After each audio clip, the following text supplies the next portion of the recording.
Yeah, I'll have to get my schedule from him tomorrow. Here, just give him a call. I'm sure he'll answer, hopefully. Yeah, maybe. Maybe.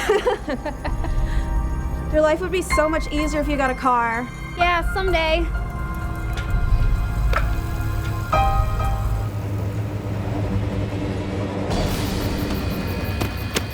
What are you doing?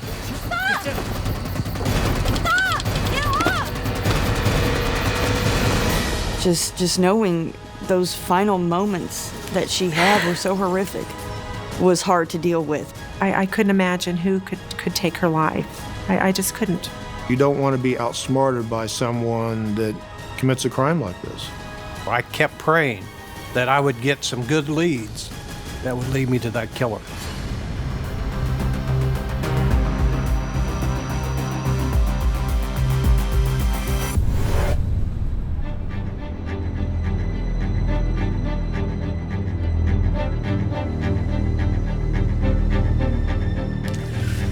I spent 11 and a half years in homicide. And when you have a case that's not solved, it just eats at you. And I've got this little girl's picture right up in front of me, staring at me every day. Get the guy that killed me. Get the guy that killed me. She's telling me, let's get the guy that killed me. And I want to. I want to solve this case. After a 31-year career, including the last 11 chasing the person who killed 18-year-old Lisa Summers, Detective Earl Cooper's retiring. For Cooper, not being able to catch Lisa's murderer is his lone regret.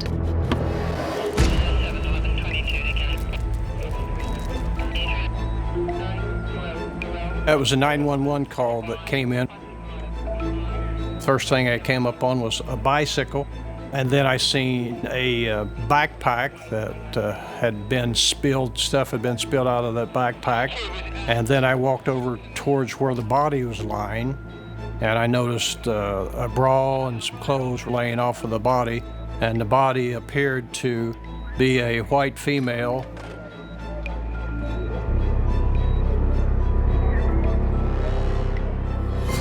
I could tell by the way the bike was and the way the backpack was that she had been dragged to that location. I could tell by the clothing and the way the body was that she had fought back, because the way the clothes were torn off of her and the position of her body looked like she had been sexually assaulted. I also saw a cigarette butt that was fairly close to the body. I didn't know at that point whether she smoked or whatever, but I figured that that was evidence that we needed to gather. So I made sure that nobody else entered that scene till my technician gets there. The body had no clothes on it, and you could tell that it'd been there for a little bit due to the condition of the body, for the coloring of it and the way the skin looks. CSI collects the clothing, the cigarette butt, blood, and semen residue, hoping it will reveal who did this to Lisa Summers and why. The street officer had told me that the two guys that found the body were still on the scene. Well, I didn't see him at a vehicle. If you want a crime and a suspect... So where were you guys coming from when you discovered the body? We're coming from his house. It's on 34th, and we were coming over on a 38th. David said we should go across the field. And that's when we found the body. And what'd you do then? I went to a restaurant and called you guys.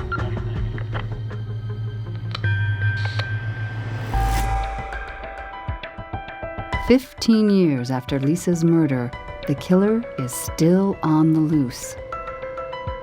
Cold cases can be very frustrating. It's not that the original investigators did a poor job, it's that cases are what they are. If the evidence is not there, or the right people to speak to are not there, or not listed, or unknown, the case is always going to be a cold case.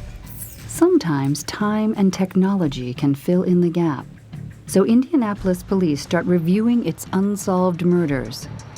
Detective Bill Rogers is assigned to Lisa Summers' cold case.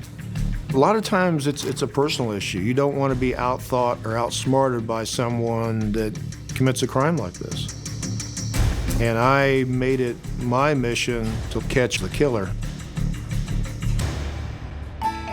Rogers joins forces with the Indianapolis Deputy Prosecuting Attorney Denise Robinson.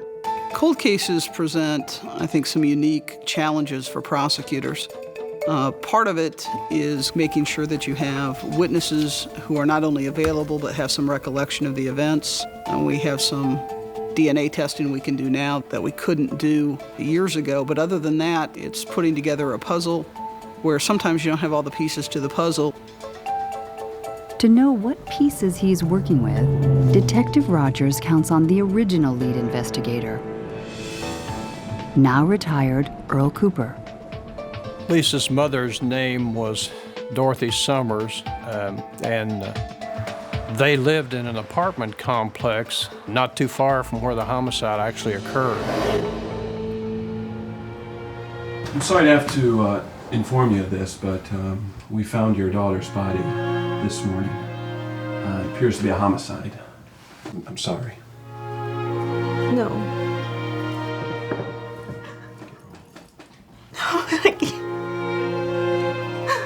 I can't believe this. She was such a good girl. No, I can't. Dorothy reported Lisa missing 4 or 5 days before this incident. It's just the two of us. She helped me. An infant when her father walked out, Lisa had to grow up fast to help her ailing mother. Lisa was a person of little means that was doing the best she could do in life. She was supporting her mother and trying to advance her education to make some type of better life for herself.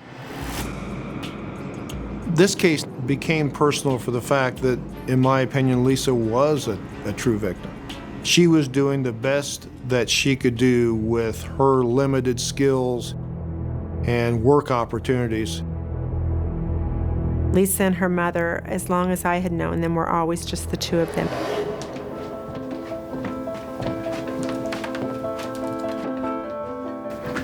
Hey, how you feeling? Okay, thank you. Right? Yeah, good. Oh, I'm fine. All right, well, let's take your medicine, all right? You want to take 2 of these, all right? Okay. All right. They were 2 peas in a pod. I know that she and her mother had a very special bond. They had a very simple life, but they had each other, and that really seemed to be an awful lot to them and all that they really needed. Lisa's mother depends on her daughter to pay the rent. She and her mother had this paper route. When Lisa's mother was unable to do the route, Lisa was right there to take over. She really wanted to take care of her mother. Everybody agrees she's the perfect daughter. I couldn't imagine who could take her life. I just couldn't. The news of Lisa's murder devastates her best friends, Billy Hicks and Julie Williams. Like a lot of teenage girls, we all have dreams. And we would, talk about, how the future would be.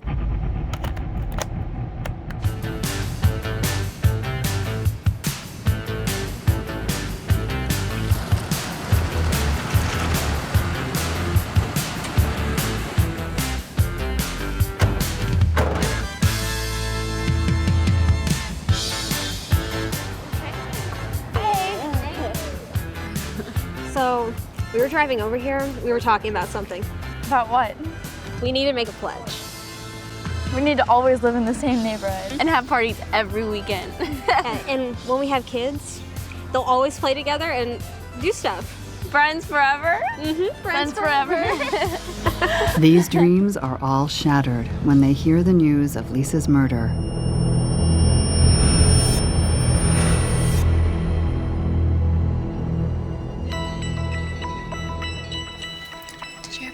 I was taking my driver's ed class. Kids around me were talking about a classmate who had been murdered. Yeah, Lisa Summers. She's dead.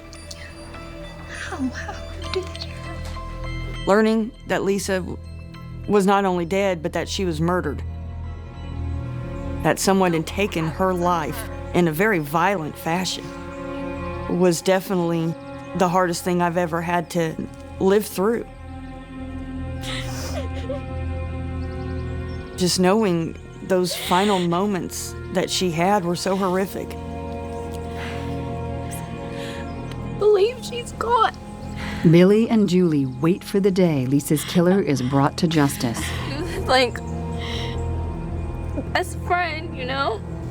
Somebody murdered her, and not only did they murder her, but they just left her in this field, you know, out in nowhere. She wanted to better herself, further her education, so she could provide more for her mom. She showed initiative. In fact, the night that she was abducted, she had her school books with her. So I think she was certainly making an effort. I couldn't understand why somebody would do that to her. Just, there was no reason.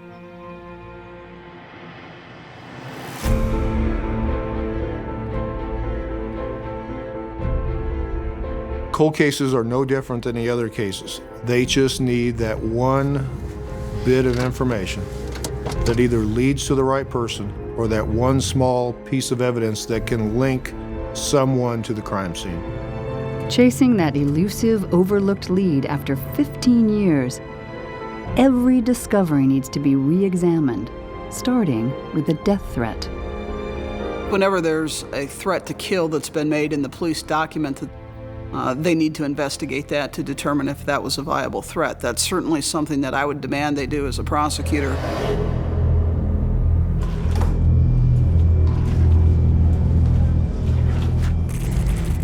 You missed a spot. What is your problem? You know what my problem is. No, I don't know what your problem is. My boyfriend. What are you talking about? You were all over him. You were flirting with him. I was being nice to him because he's a customer. Well, maybe you should stop doing that. Next time I see you with him, I'm going to kill you. You're crazy. This little girl actually made a threat that she was going to kill her.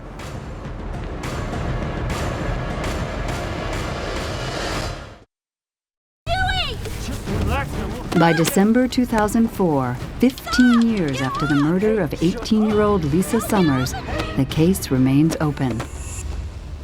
Now assigned to the Indianapolis PD Cold Case Unit, Detective Bill Rogers starts by revisiting the original investigation. There, he learns Lisa got a death threat only days before she's killed. There was some talk that Lisa had a few squabbles with a female employee at the fast food restaurant. She and Lisa were dating the same 18-year-old boy at the same time. Alex, how well did you know Lisa? We knew each other pretty well. Did you have a pretty good relationship? Yeah, we were friends until she started flirting with my boyfriend, so I was pretty angry. I had to bring everybody in that had heard that had talked about it, to see how real that threat was. We had several folks say that they saw you, heard you threaten her. I really didn't mean it. I wasn't being serious. But now here Lisa's dead, so I just wanted to... No, I promise I would never kill her. And through talking to all these people, I determined that threat was a petty thing. I couldn't get anything positive out of that to make a suspect out of her. That was an 18-year-old squabble between two girls that later never panned out. Detective Rogers moves on to Cooper's next report. 2 days after the co-worker is cleared, two potential witnesses come forward. They might have seen the killer.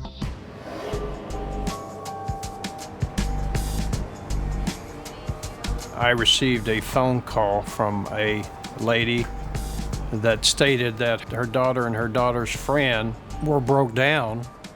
They noticed a guy go by them. The one big thing they noticed about the guy was that he had a limp.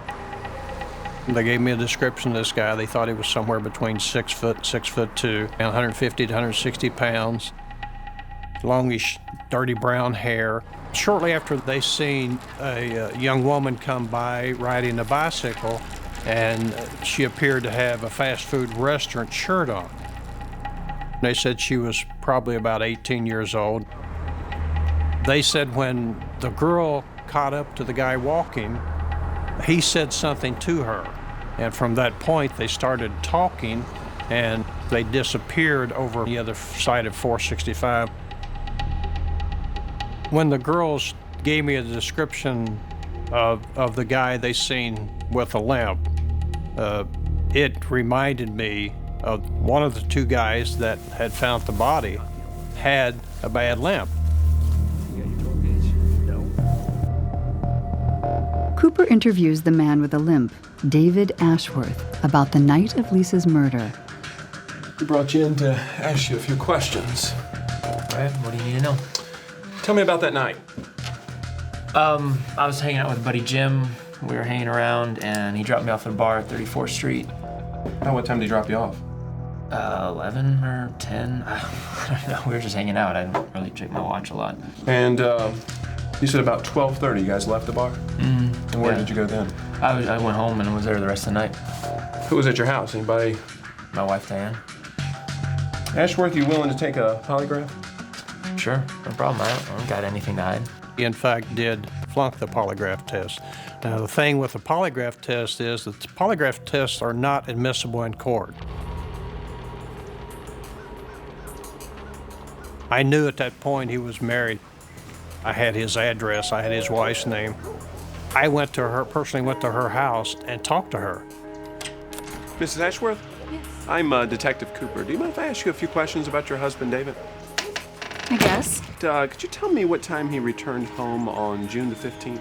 June the 15th, about 12:30 that night. Okay, are you sure about that? Yeah, I'm pretty sure it was around 12:30. Okay. Lisa would usually ride her bicycle home every night when she got off around 12:30. Lisa Summers' time card showed her clocking out at the fast food restaurant at approximately 12:24 a.m. Is everything okay? So despite failing the polygraph, David Ashworth has a solid alibi. David Ashworth at that point could not have been involved in it. Thank you so much. Thank you.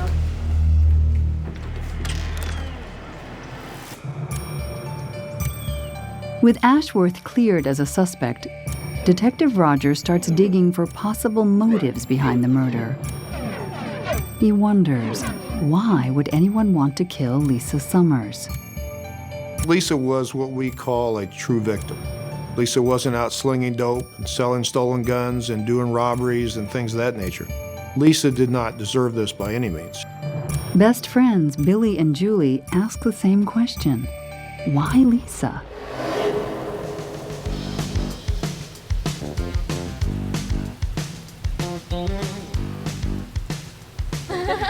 I thought we were gonna go to the dance. No, I said we were gonna hang out. Yeah, I'm not dancing. Okay, why don't we go to Russell's? Yeah. Let's go to Russell's. No way. He is so cute. I am not going there. He's the Why cutest not? guy. No. Come on. Just stayed home. So boring. Thanks, you are so mean. She was kind of the good girl of the group because she was the girl that wore the pretty dresses, and she was the girly girl. And, when we was teenagers, we were smoking, and she hated that. She absolutely would not let you smoke around her. Lisa did not take risks. She was the cautious one. She was always in my ear trying to tell me to not do something or think first. And I definitely was not a cautious teenager. I was a run and go, think about the consequences later. She wasn't getting into cars with people she didn't know. It wasn't her. There was a whole lot of, why wasn't it me? Why wasn't it me? After 1 month on the case, Detective Rogers can find nothing that Detective Cooper overlooked. But he still has more files to review. Cooper reported that 7 months after Lisa Summers' murder, 2 men in the county jail come forward, saying they know who did it. Investigators got word from one of these men that he had information. Matter of fact, he had knowledge, personal knowledge of who killed Lisa Summers. The informers, behind bars for rape and robbery, say another inmate named Kevin Johnson confessed to them about Lisa's slaying. They were going to snitch on their friend and place all the blame on him. They made statements to me that he carried a gun. They made statements that he'd raped people before. To identify the new suspect, Kevin Johnson, Cooper brings in the 2 witnesses who saw Lisa with the limping man the night she went missing. I have some mug shots here I want you guys to take a look at and see if any of these resemble the suspect that you saw that night.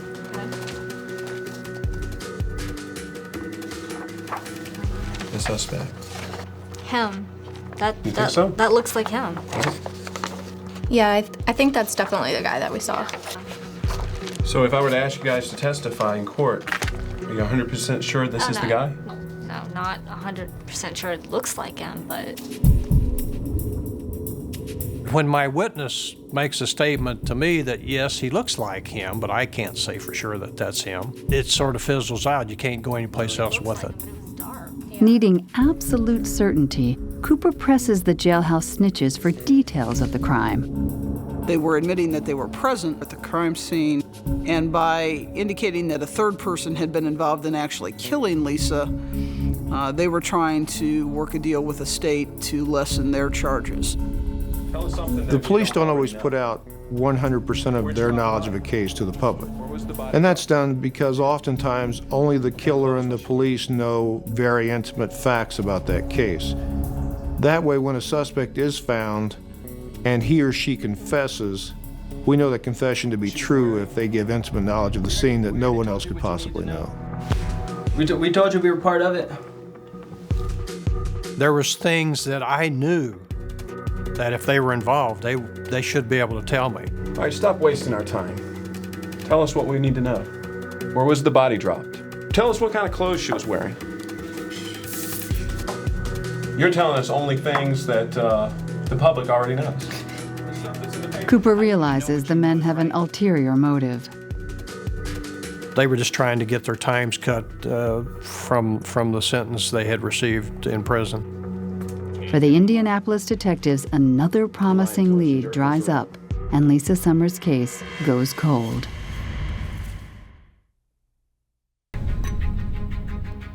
In July 2006, 7 years after 18-year-old Lisa Summers' murder, her mother passes away before anyone is brought to justice for the crime.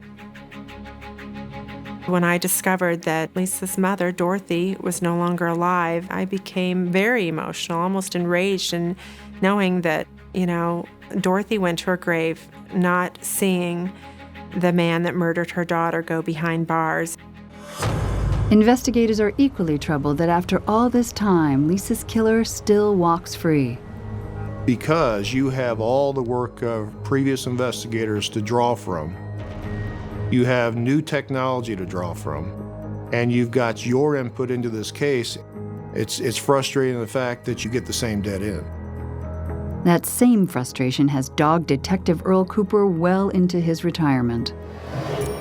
I wanted to solve that case because I had 3 kids of my own. I had a daughter that was almost the same age as Lisa, and I would want somebody to work that case until they found the killer of my daughter. So I kept her picture on my desk, hoping and praying that I would get some good leads that would lead me to that killer. But after years of chasing dead-end leads, Cooper's no closer to catching the man who raped and murdered Lisa Summers. She was 18 years old. This little girl had just started her life. She was a good kid. She was trying to better herself. Knowing where Lisa was heading in life and what her ambition and drive was, it made it very tragic. So what do you guys want to do this weekend? I want to go to the dance. No, I'm not dancing. What do you want to do? I'll be home with my mom. We were like the 3 Musketeers. We really thoroughly enjoyed being together, all 3 of us. Look at Tommy. Oh, he's so cute. Adorable. Yeah. Wait, what is she doing with Tommy? That. I don't know. I think they're together, though. You're joking. We were typical girls growing up. We would talk about boys and call them on the phone, typical teenage kind of things. The longer time goes, the more questions you have. The more you wonder, are they getting close? Do they have anybody in mind? Is anyone even thinking about this poor girl that was killed? Almost 2 years after Lisa's murder, when all seems hopeless, A woman named Charlotte Ledbetter comes forward with new information about one of the men who found Lisa's body. Well, I have some information on David Ashworth that you might be interested in. He was just like a friend of a friend, and I was definitely friends with his ex-wife, so I just really thought that I should share it with you. The first time I met David Ashworth was at the bar at the time around our neighborhood. Thanks for meeting us out, guys. Yeah, we haven't seen you in so long. Sure. I know. Yeah, it's You really, never really come nice anymore. to see you. He was very abusive towards her. He'd go out and get drunk and then come home and beat her up. She'd come to the bar, and you could tell she had extra makeup on. Let's go. Let's go. And get me another one. Okay, let's go. Let's just go. Come on. He just was always hitting on women and trying to get them to go home with him and stuff and buying their drinks. He thought he was God's gift to women, but he really wasn't. He was like real thin and skinny and not very attractive, I didn't think. Charlotte tells Cooper about a ride she gave Ashworth early one morning. She stated that her boyfriend was working a construction site, that she had taken him to work and dropped him off, and as she was coming back up towards 34th Street, she actually seen David Ashworth. I thought it was David Ashworth because he was limping, and not too many people in our neighborhood have a limp. So when I got up to him, I pulled over, and it was David. Hey! David? What are you doing? You need a ride? No, I'll walk. Thank you. I'll give you a ride. It's not a big deal.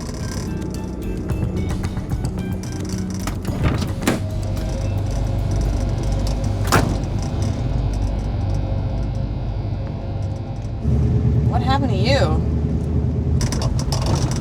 Got in a fight. Passed out in a porta-john. You passed out in a porta-john. And he was really sort of banged up. He had a lot of scratches on him, and he was just really dirty, you know. What was his demeanor? Sketchy, Really? you know? Yeah, and I mean, it was... Seemed nervous, or? He seemed like he'd had a really long night, you know? And Can you drop me off before the house? I don't want Diane to see me coming home. I thought that was kind of strange. And then after that, I dropped him off, and he went in the back door. Over the next few days, David changes his story about that night every time Charlotte talks to him. Another story was that he had been arrested, actually been arrested that night. Another story was that he'd fell in some bushes and got cut up. He was trying to explain to her why he was in the condition he was in. So why haven't you come here sooner and let me know this? I wouldn't want to, you know, give someone this information that would put him in jail, like in case he, you know, hadn't done it. When a suspect gives different stories, gives some reason to believe that they're not telling the truth. Now, in this case, the detective had to look closely at whether he was lying for simply because of intoxication or was lying because of something else. If Charlotte's account is true, then David's story about staying out all night contradicts his wife's alibi that he came home around midnight, the night Lisa Summers was murdered. Lisa, we know, was last seen around 12:30 in the morning. Charlotte Ledbetter picks David Ashworth up sometime after 6 in the morning. Those 6 hours, 5.5, 6 hours, were completely unaccounted for. There was a big question mark as to what he was doing during that time period. To find answers, the investigators look at the man with Ashworth the day they find Lisa's body. Hey, what are you guys up to today? At that point, I had no idea whether the friend was involved in this in any way, but I knew that he was with him when he found the body, so I had to put the heat on both of those guys to try to catch them in mistakes that I could use against them. The first thing he mentioned to me that David normally wasn't a morning person, but David actually had called him that morning and suggested they go up and watch some of the airplanes take off. As they were walking on 34th Street, David made reference to, let's cut through the field. And that was unusual because a half a block down the road, there is a driveway. It's almost like David Ashworth is leading his friend to the body. But Cooper has no evidence, and Ashworth still has an alibi witness, his wife. It's her word against Charlotte Ledbetter's. A lot of times when you're working a case and the developments and the leads run out and the case turns cold, you're waiting for the liars that are involved in your case to change their loyalties. And a lot of times they do, and they'll come forth. Detective Cooper.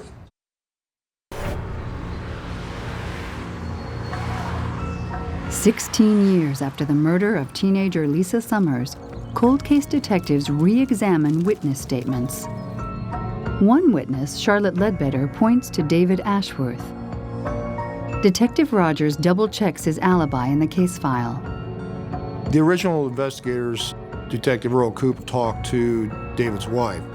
She gave them an alibi, or a story that David had been home with her all night in bed with her and that he never left the entire night.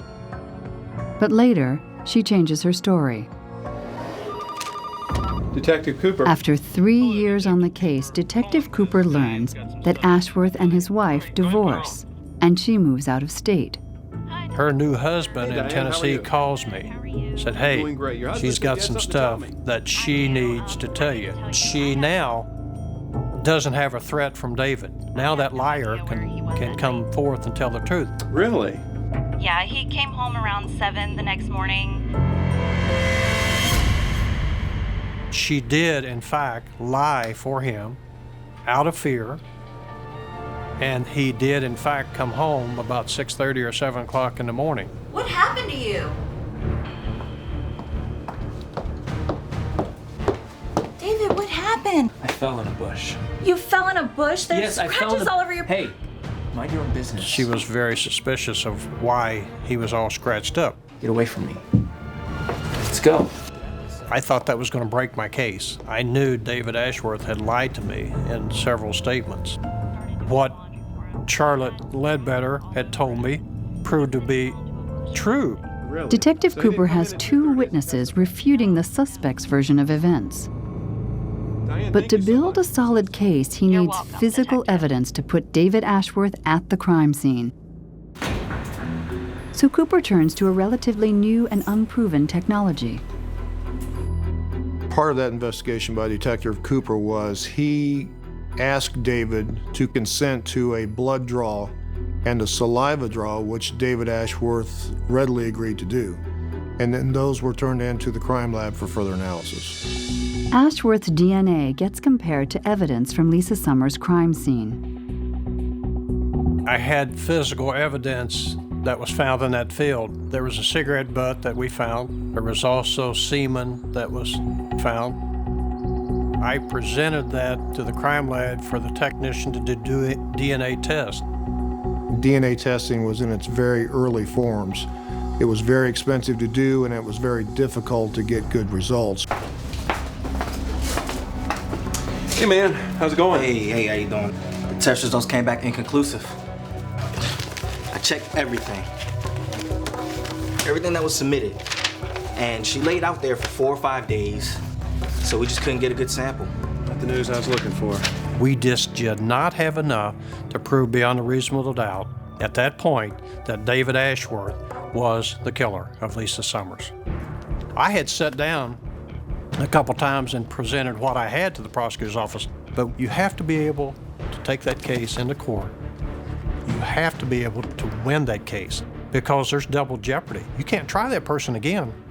So it's better to set it on the side and hope down the road that it develops into something rather than take it to court and lose it and that killer is a winner.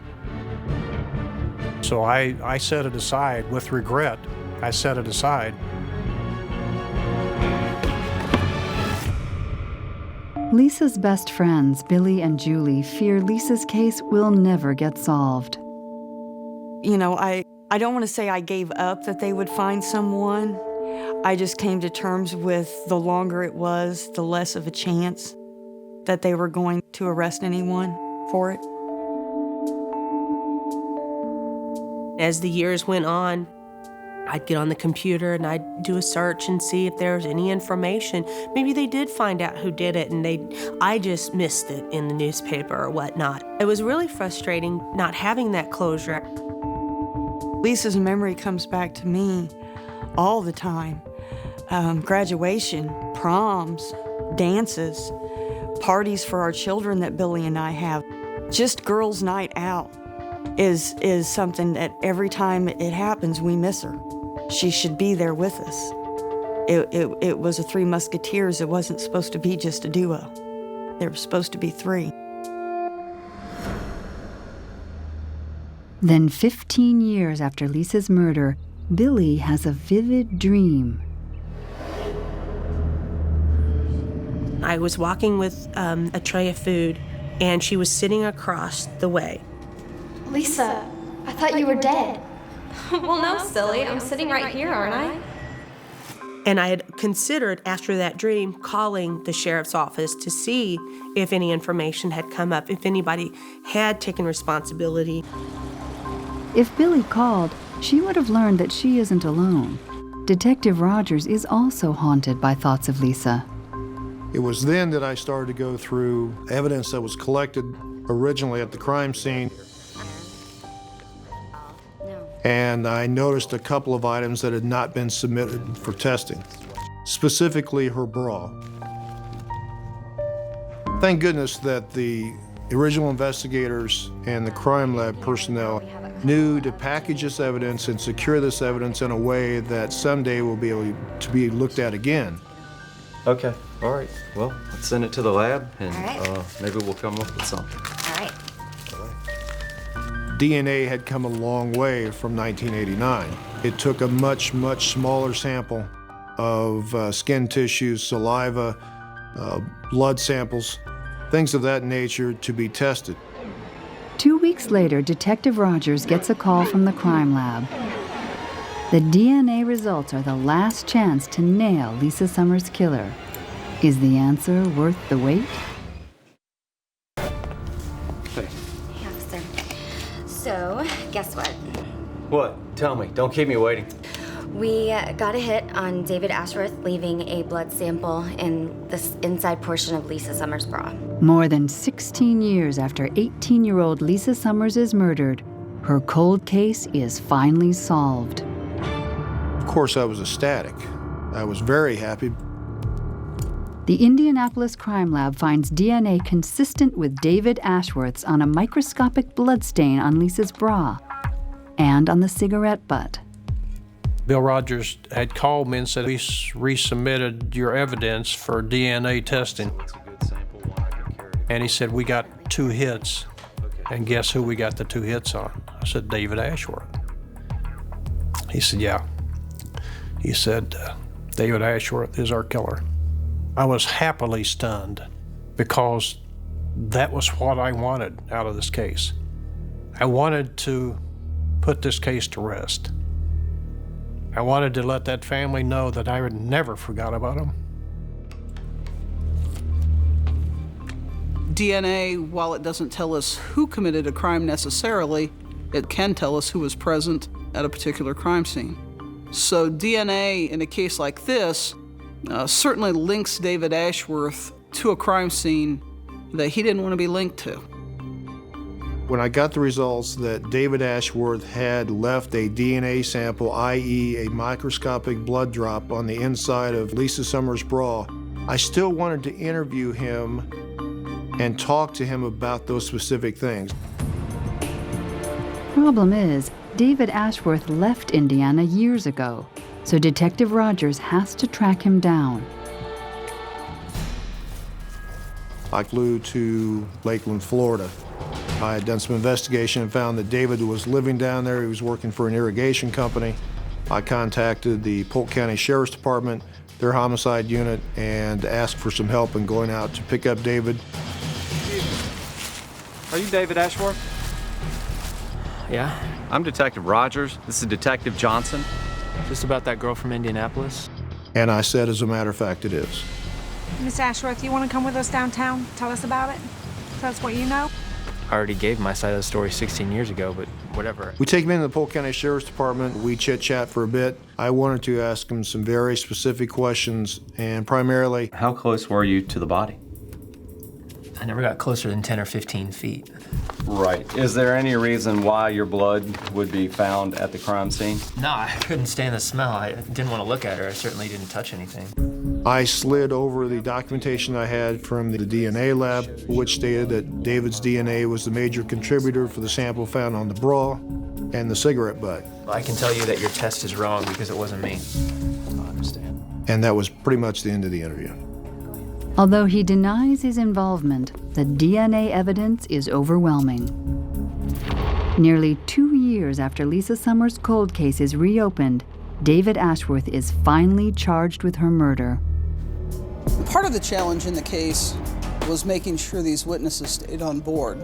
I wouldn't say that all of them were necessarily cooperative. I needed to have Ashworth's friend. I needed David Ashworth's wife. I needed Charlotte Ledbetter and the DNA evidence. And in this case, it was making sure that they'd all be in the courtroom when the time came to testify. At the trial, prosecutors present their version of what happened the night Lisa Summers is murdered. Seen you around town. You're pretty cute. Thanks. A lot of people tell you that? I don't know. You don't know? Come on, beautiful girl like you. You don't keep your eyes open? I bet you didn't think this was gonna be your lucky night to walk home with a guy like me. He's probably drunk, or at least he's been drinking. And I think that she declined his advances. She didn't want to have anything to do with him. And at that point, he pulled her into the field.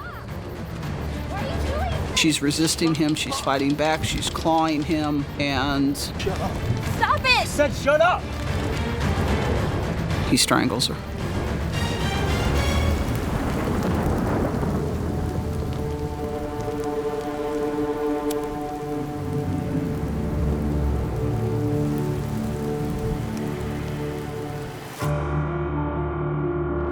The trial in March 2008 lasts 3 days.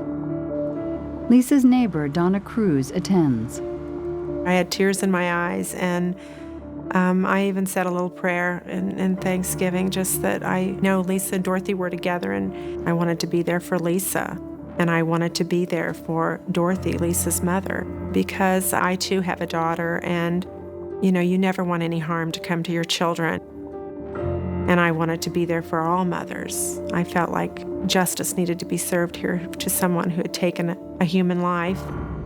The jury deliberates less than an hour and returns with a verdict of guilty. David Ashworth is sentenced to 60 years in prison.